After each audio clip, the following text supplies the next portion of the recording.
Blog Talk Radio.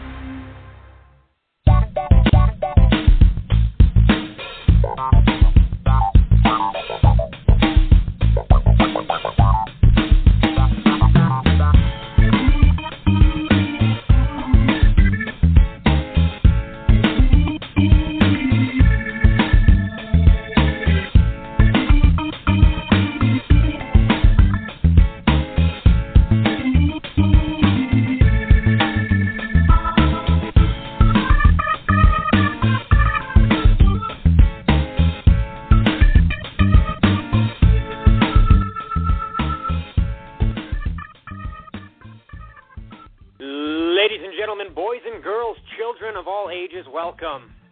I am very proud to announce this is the very first edition of my very own show, The Sports Cycle with Vic Michaels. Yes, like I said, the very first episode here tonight.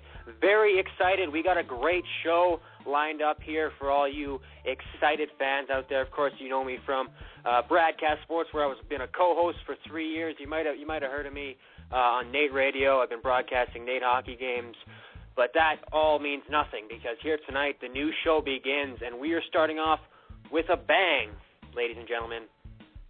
First off, I'd like to introduce, in the red corner, from Spruce Grove, Alberta, lover of fine nachos and the 2013 Rec Ball Hockey Champion from Jonesing 101, Mr. Justin Janke. How you doing, Justin? Hey, what's up, Vic? Doing pretty well. I'm doing really good. I'm sitting on a comfy chair, and I'm doing what I love to do. Second, we're going to go over to the blue corner here. You guys might know him as the host of Avery Sports Show. He is an RTA grad. He's been to Toronto and back. He's done everything. He's interviewed Mike Modano. He's interviewed Warren Moon. Everybody, Avery Lewis McDougall. How you doing tonight, Avery? No, I'm doing great, Vic, but it's music, man. This is very questionable music. Is it really appropriate for a sports show? Well, we got the in-house band. I like to call them the Jazz Hands. So they're going to be providing us with our in-house music here tonight. But we're not here to talk about music. We're here to get to one thing and one thing only, and that is sports, more specifically the NHL. So, gentlemen, I know you're both big NHL fans. Of course, Avery, you've been reporting on the NHL, around the NHL for quite a long time. So let's start off here. The Edmonton Oilers, all right, not off to the start I think a lot of Edmonton Oilers fans wanted them to get off to. Of course, a lot of changes in the offseason, bringing in some key players. Of course, Craig McTavish taking over the general manager position from Steve Tambellini. But with a measly 18 points on the season, dead last in the Western Conference, sitting at 8-16-2. Have the Edmonton Oilers done enough in the offseason, and do they deserve to be where they are today? We'll start with you, Justin. What do you think? It's hard to really say, because they had such a rough start. Like, they had the injuries, Sam Gagner in the beginning, Taylor Hall went down. They came out firing, and just Devin Dubnyk didn't have his game together. So they're getting healthy now. They won 4 of the last 5, so if they can keep this trending, then maybe they could see a 500 record by the last quarter of the season, but it's tough to say right now, Vic. Avery, what's your opinion on this Edmonton Oilers team right now? What do they have to do to evolve? Right now, you need some bigger forward, because this team right now, I think it's still way too small. I think it'd be great for Mac T to bring in, say, Wayne Simmons to add some size right now, but as Justin said, injuries have been a key factor in this team, and the defense core just has been too sloppy. So you know what? You bring in some more forwards who are bigger, and this team could change in my mind, Vic. So let's step into the classroom right now. We'll play a role of professor here. If we were going to give the Edmonton Oilers, and more specifically Craig McTavish, a report card here, give me a letter grade for Mac T, and tell me some things that you do like that he did, and maybe some things that you don't. We'll start off with Justin here. You know, I have to give Mac T I give him a B+. I actually really liked some of his off-season moves. He made some tough moves, getting David Perron in here for Pierre Evany, a second-round pick. Like, we fleeced St. Louis with that goal. Boyd Gordon came in here, replaced the former Edmonton scapegoat, Sean Horkoff, who I was honestly actually a big fan of. They got Andrew Ference from Boston and free agency. Guy's got years of playoff experience. Like, he can't be bad for the dressing room. But they got these questionable pickups like Anton Belov, Grabeshkov, Yoansu, who have not had the best fit with the Oilers so far. And then Jason Barbara, who he played well with Phoenix, but they had a much more sound defensive core, I could say, and were overall played that two-way game much better, and he just didn't fit in with us. Avery, same question to you. What letter grade would you give Mr. McTavish, and what are some moves that you like and maybe some that you don't? I would give Mac T a B-. Of course, the David Perron move, I thought was a brilliant move. Absolutely fantastic. Bring in Ilya Bryzgalov. I thought it'd be a little bit iffy at first. Of course, we saw his issues in Philadelphia. But if he can play the way that he did in Phoenix and in Anaheim, then this could be a really great move. We saw him in the show tonight against Nashville. And the move that really baffled me was the Steve McIntyre deal. I understand you want to bring in your enforcers, but when you have when you have guys that are on the team that really don't do a whole ton, to bring Steve McIntyre back to me, I didn't get at all. McIntyre hasn't played at all this year, so that was really a deal that made me scratch my head this offseason. So you brought up Ilya Bryzgalov, Avery, and I think we may as well jump to that next. Of course, a move that's been pretty talked about as of late here in Edmonton. Of course, Craig McTavish sending off Ladislav Smid, a longtime Edmonton Oiler. Of course, one of those pieces brought in at the beginning of the rebuild, now shipped off to Calgary in return for Roman Horak and Laurent Brossoit. Of course, Edmonton people, we all know Laurent Brossoit being the goaltender of the Edmonton Oil Kings. But with that said, this move was all made to bring in Ilya Bryzgalov. Justin, was this move? Was this the right move for the Edmonton Oilers? Do you believe getting rid of Ladislav Smid to bring in a troubled goaltender like Ilya Bryzgalov was a good move? I think some trouble is a bit much for Bryzgalov. Like, everyone's got issues, but in the end, I was honestly very sad to see Smid go. I felt he was probably one of the top of our defensive defensemen, but the move made sense. The team could not continue as they were going. If McTavish let this team keep going and they kept playing the way they were, he would have been out of a job by the end of the season. After tonight's game, Bryzgalov looked good to me. In Chicago, he looked good to me. And even after signing him, Dubnyk started to play better. I'm a big Dubnyk fan. I believe in Dubnyk, but he had a very rough couple games, and he started to get it back together. But I'm not going to say it's because of the signing, but when they signed Bryzgalov, he played better. He's an eccentric guy, but maybe that's what our locker room needs now. So, Avery, Roman Horak and Laurent Brossoit, was that enough in return for a guy like Ladislav Smid, or was this simply just a salary dump, or the Oilers getting rid of Smid's contract? I think it's more of a salary dump because look at Calgary's roster. I mean, what do you really want to get out of Calgary? There's not really much else. I mean, you're not going to get Sean Monahan, clearly. You're not going to get out Mike Camilleri. I mean, Calgary right now is a near expansion team roster. So, I mean, Roman Horak and Brossoit are maybe the best really gone out of Calgary, Vic. So, Justin, you mentioned Devan Dubnyk. Of course, he had a couple of good games after the Bryzgalov signing. But this season, it's kind of been a tough one for him, as the past few have been. And the question that's been aroused in Edmonton for quite some time, is Devan Dubnyk the man? Is he the starting goaltender that will lead this team not only to a playoff berth, but to one day possibly a Stanley Cup championship? Now, his numbers, they're not bad as far as relating them to other goaltenders around the league. But at the same time, is Devan Dubnyk is he the guy in the future? Justin, let's get your opinion on this. Honestly, Vic, I love Dubnyk, but he's not going to be the goalie that takes the Oilers all the way. You remember Nashville a couple of years ago? They are not a good team. They're not put together, and Pekka Rinne almost single-handedly takes them to the finals. I will give him the credit. He did have Shea Weber, Ryan Suter, a solid defensive core, but with a team of no-name forwards that Mike Fisher's the best of, it's hard to say.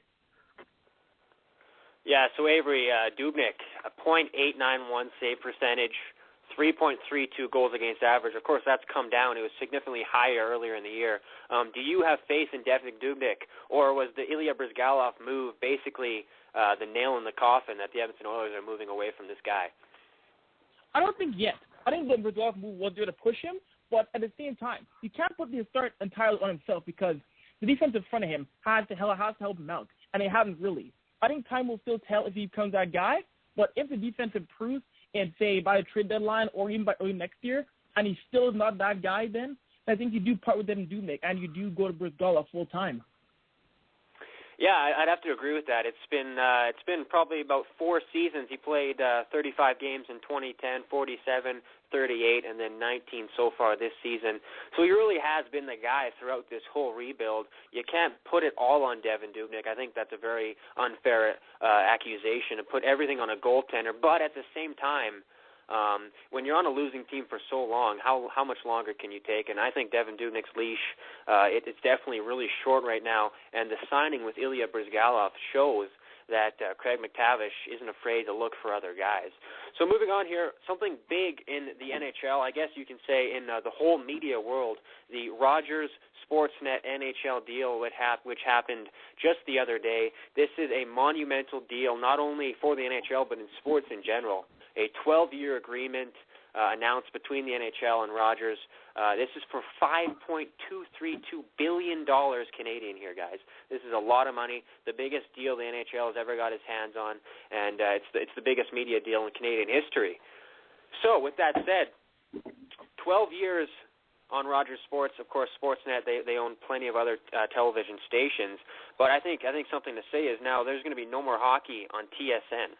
I think that is a big issue here. Of course, we know they will be leasing some time out to CBC, so we still will continue to see Hockey Night in Canada. Of course, it will be run by Rogers and not by CBC. But at the same time, guys, what does this mean for hockey in general? Do you like this move, and are you excited to see hockey only on one exclusive owner? Justin. At first, when I actually read about this deal, I was concerned. But I looked more into it, and as far as I understand, this is going to mean more coverage, like across Canada, for the fans. So instead of Toronto fans having to watch the Leafs, which we all have to watch every week anyways, the Oilers fans over there will actually be able to tune into the Oilers games. A con that I was looking into is the actual impact on cable charges due to this increase in coverage, but it's hard to say if that will actually happen. Yeah, definitely. There will probably be an increase, very minimal if that, but at the same time, the biggest issue that probably will arise here is non-hockey fans having to put out extra money to pay for NHL games that they're not necessarily going to watch. So I think that's probably the biggest thing here. Avery, what's your opinion on this whole situation? I enjoy this deal because also you'll have the blackouts are now a thing of the past. And you also have new platforms because you're going to have a game now on CBC, Sportsnet, Sportsnet HD, City TV. You're going to be able to watch every game on a single night. But at the same time, I will say this though, guys at CBC are going to be breathing hard because a guy like Glenn Healy, he may get fired by Sportsnet, and CBC will have no say. So I mean, if you're at CBC, you're working for your job right now because the company you work for, you thought you worked for, no longer controls your future anymore. Yeah, I think one issue to look at, though, is this too much power for one company to have? Of course, now they have the exclusive rights to the NHL and everything regarding to the NHL as far as media purposes go. So Sportsnet gets to be the last call on every decision made as far as NHL and TV goes. I do think it's great for the NHL to be able to expand like this, but at the same time, it's almost like you're taking a democracy and turning it into a dictatorship because you got one guy at the top of the tower who slams his fist down and makes the final call. So yes, this will be good for the NHL, but at the same time, I'm not sold on it yet because I want to see exactly what Rogers and Sportsnet do with the NHL product. All right, moving on. One more to the next topic here, and I think this is a big one, one that's been talked about on and off for the last at least 5-6 years in the NHL, that being fighting in the NHL. Of course, a big topic of debate as of late. You had the new lawsuit coming forward, over 200 former NHL players saying that the NHL failed to do enough to protect and educate its players from the dangerous hand injuries that are resulted from playing the game of hockey. Now, first of all, let's stay away from the lawsuit, but let's just stick on fighting here. Of course, I think you guys would both agree with me on this one. It's really entertaining to see a fight in the NHL, but at the same time, not very entertaining to see a play like George Parros, where his head got thrown into the ice and having to be carted out on a stretcher. Nobody wants to see that. But Justin, do you agree with me that fighting is something that needs to be in the NHL? You know what, Vic? The NHL is the top league in the world, and these guys, I'm not going to diminish their skill, their talent, that they earn this money, but they're making more money in 1 to 2 years than most of us will see in our entire lives, and they need to be protected. And if you take out this fighting, if you just start suspending and ending guys' careers, not allowing them to fight and stand up for their teammates, it takes away a whole part of the game. Avery, I know I would assume you're one of the guys who gets up and claps when you see a good brawl on the ice. Is fighting something that needs to be removed from the NHL? Is it just too unsafe to be in a professional sports league? Absolutely not. Fighting is a part of the game. People forget that. There's fighting in lacrosse, too, and no one complains about that. But in hockey, I believe that. I will say this. I think that the stage fight between the goons who have no talent, that needs to go. But the fights were just pure emotion, where a guy gets drilled and you have to respond in a fight, I believe that has to stay in the game. Because if you take out all forms of fighting, then the rats and the instigators have no way of being held accountable in the game. Do you think maybe the NHL should look back to former rules that were in place? Of course, we know before the lockout, the game was not as fast as it is today, and I think you can regard the speed of the game has a high impact on the amount of head injuries that happen, not just fighting, but the big open ice hits. And now we know hooking has been basically removed from the game. Justin, do you think maybe if they maybe tightened up the rules and changed them a bit and maybe allowed a little bit more hooking and whatnot, would that maybe slow down the game and also decrease the injuries? I don't think so, Vic. Hooking, it still happens. It's still part of the game. It's getting faster because these players are just their training regimens are getting so much more intense. These players are bigger, they're stronger. I don't think changing the rules is going to be the answer. So if not the rules, another debate has been the equipment. Now, I don't know about you guys, but I have laced up hockey equipment. It is very heavy. There's a lot of it, especially the elbow pads. Very dangerous. You don't want to be getting hit by those. So Avery, maybe is it the equipment to blame, maybe for all these injuries we're seeing? I believe the equipment right now, a lot of guys wear, it's like riding equipment. It's way too hard. And I'm not a big Don Cherry fan, but I will say this. He has a very good point in that the pad needs to become softer, because if you're hit by a brick wall on a guy's arm, that's going to hit you. That's going to hurt you, and that's going to give you concussion most likely if you have an elbow from a guy's hard pad. Exactly, yeah. The equipment that these guys wear today is a lot different than what they wore 15, 20 years ago. And you can see today all these injuries that are happening that you never saw 15, 20 years ago. So I think like goaltending pads, they decrease those to open up the game. I think you need to decrease players' equipment to maybe unopen up the game and stop some of these crazy hits and these crazy injuries that we're seeing here in the NHL that we never seen some time ago. So now just one more topic before we move on to the second segment of the show, which of course will be the great debate. And we're always looking for master debaters here on this show, and hopefully we can crown one today. So before we move on, the last one, of course, I'm sure both of you are well aware of Steven Stamkos suffering that gruesome injury some weeks ago, basically almost guaranteeing ending his chance to play at the Sochi Olympics. How big of a blow is this to Team Canada, Avery, and will they be able to replace a guy like Steven Stamkos? Oh, it's a massive blow, but I will say this. The way Steve Stamkos has been training, the way he's determined to come back to Team Canada, I don't think he'll be replaced. I'm going to go on a limb here and say that Steven Stamkos will be named to Team Canada in time for February. He'll recover enough to be on the Team Canada roster. I don't think he'll be replaced if he gets named to this roster at all, Vic. That is a big statement there with regards to the injury that Stamkos suffered. In a lot of cases, definitely a season-ending injury for most players. Justin, if Steven does not come back, what players at the top of your list to maybe replace him in the Sochi Olympics? It's pretty hard to say right now since they haven't finalized a roster, but I think the top player on my list, I would be looking at a player like Jamie Benn, who's he's been putting it all together right now for Dallas. You could see it maybe on the Oilers, but the way Jordan Eberle is playing right now, but that would mean they have to find another center, so it's just too hard to say right now. All right, guys, like I mentioned before, we have reached the moment. the moment in time we've all been waiting for, and I think it deserves a little more music, if you ask me.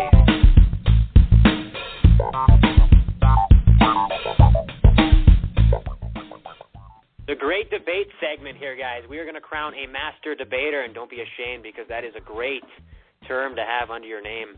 Nothing wrong with that. So first off, the way this works, we have our two lovely guests here.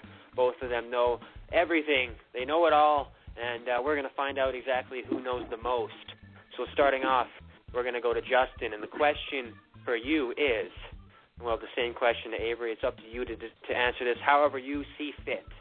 If the Edmonton Oilers were to trade one player, any player on the team right now to improve this team, what player would you ship out of Edmonton? At this point in time, and depending on the return, I would probably be looking at trading possibly Sam Gagner. His stock was high. He's getting his game back together now, and if he can put together about another 20, 30 points before the deadline, I could see his return being substantial. And it also takes care of our small forward problem. Sam Gagner, good answer. Of course, we all know Mark Arcabello made somewhat of a splash earlier in the season. Very similar player to Sam Gagner, a player who could possibly fill the same role as a Sam Gagner and do it at a fraction of the cost of what Sam Gagner is getting paid. All right, Avery, same question to you. Of course, it does. The question really does revolve on what they're getting in return. But with that aside, what player would you get rid of if you were the Edmonton Oilers to better your team? If I trade one player, this may be interesting, guys. It won't be a young guy right now. It would be Alex Hemsky, a guy who I think it starts a bit iffy. The past few for him have been a bit questionable. I would trade him to try and get a bigger forward, like I mentioned. Philadelphia, the team, they've had talks with the four for guys like Hemsky and the young guys. If you can get a guy out of Philadelphia, that'd be a great move because I think Alex Hemsky's time in Edmonton is coming to an end very soon. No one wants all right, the teeth are coming out already here, folks. But I like both answers, but I do agree with Justin on that one. I think Sam Gagner is the more interesting choice. I think Alex Hemsky has been pegged to be leaving Edmonton for quite some time, and the rate of return for this guy is a bag of chicken bones that have already been eaten. So with that said, we're going to give the first round to Mr. Justin Janke.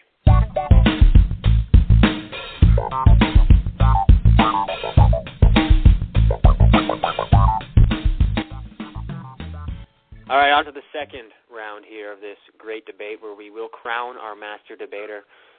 Right now, guys, I need you to tell me right now, and of course I am the be-all, end-all in this show, so I will, of course, decide who has the better answer. And who better to decide than myself, because, of course, it is my show. I'm going to need you guys to tell who is your Stanley Cup favorite right now. I know it's still early in the season. You got certain teams making a name for themselves right now. Of course, Boston in the East, Chicago in the West, St. Louis, San Jose, Tampa Bay, of course, Stamkos injury, they're still doing good, Pittsburgh Penguins. Who is your Stanley Cup favorite right now and why? Avery, we'll go to you first. I got to go with the defending champs, the Chicago Blackhawks.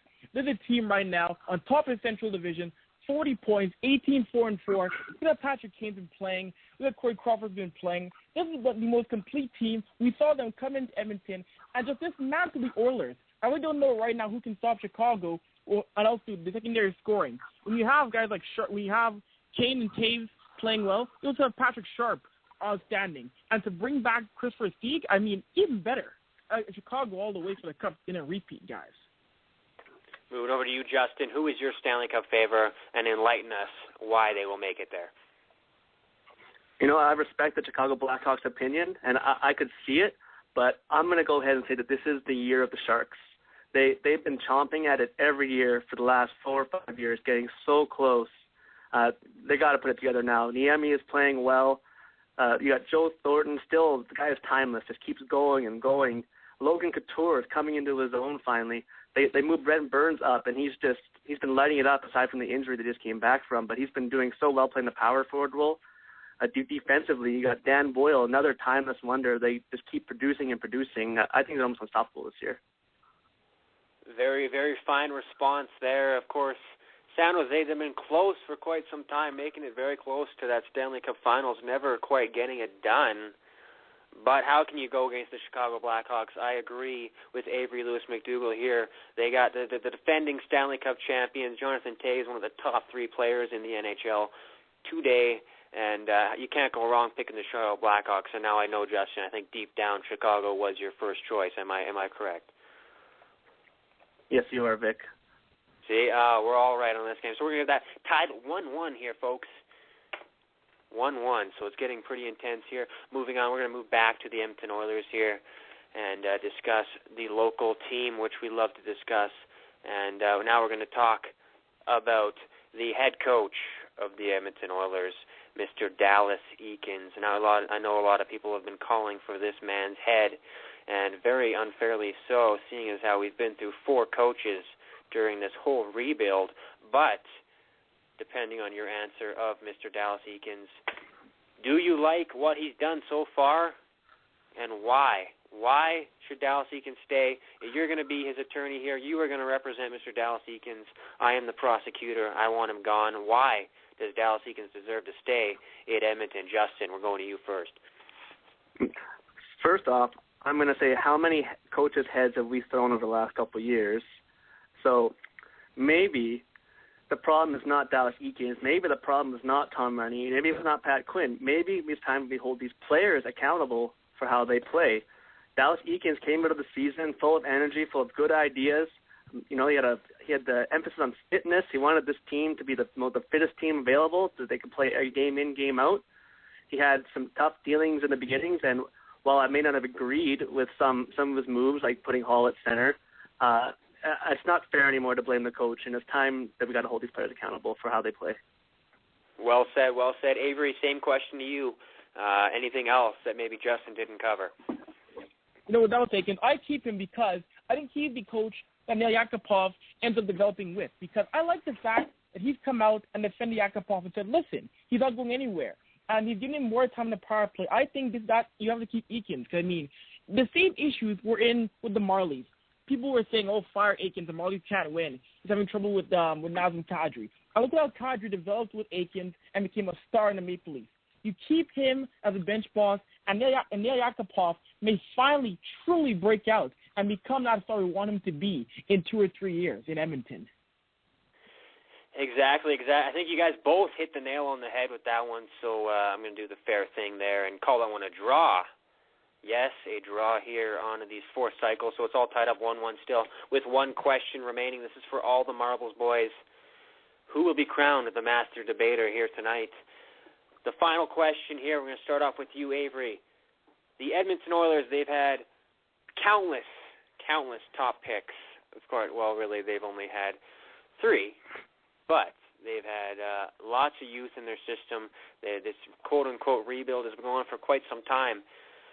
With them sitting at the basement of the Western Conference and possibly by the end of the year, the basement of the NHL, if you're Craig McTavish and the Edmonton Oilers, do you consider shopping this pick, or do you keep it and continue moving forward with the endless rebuild? Avery, what's your thought?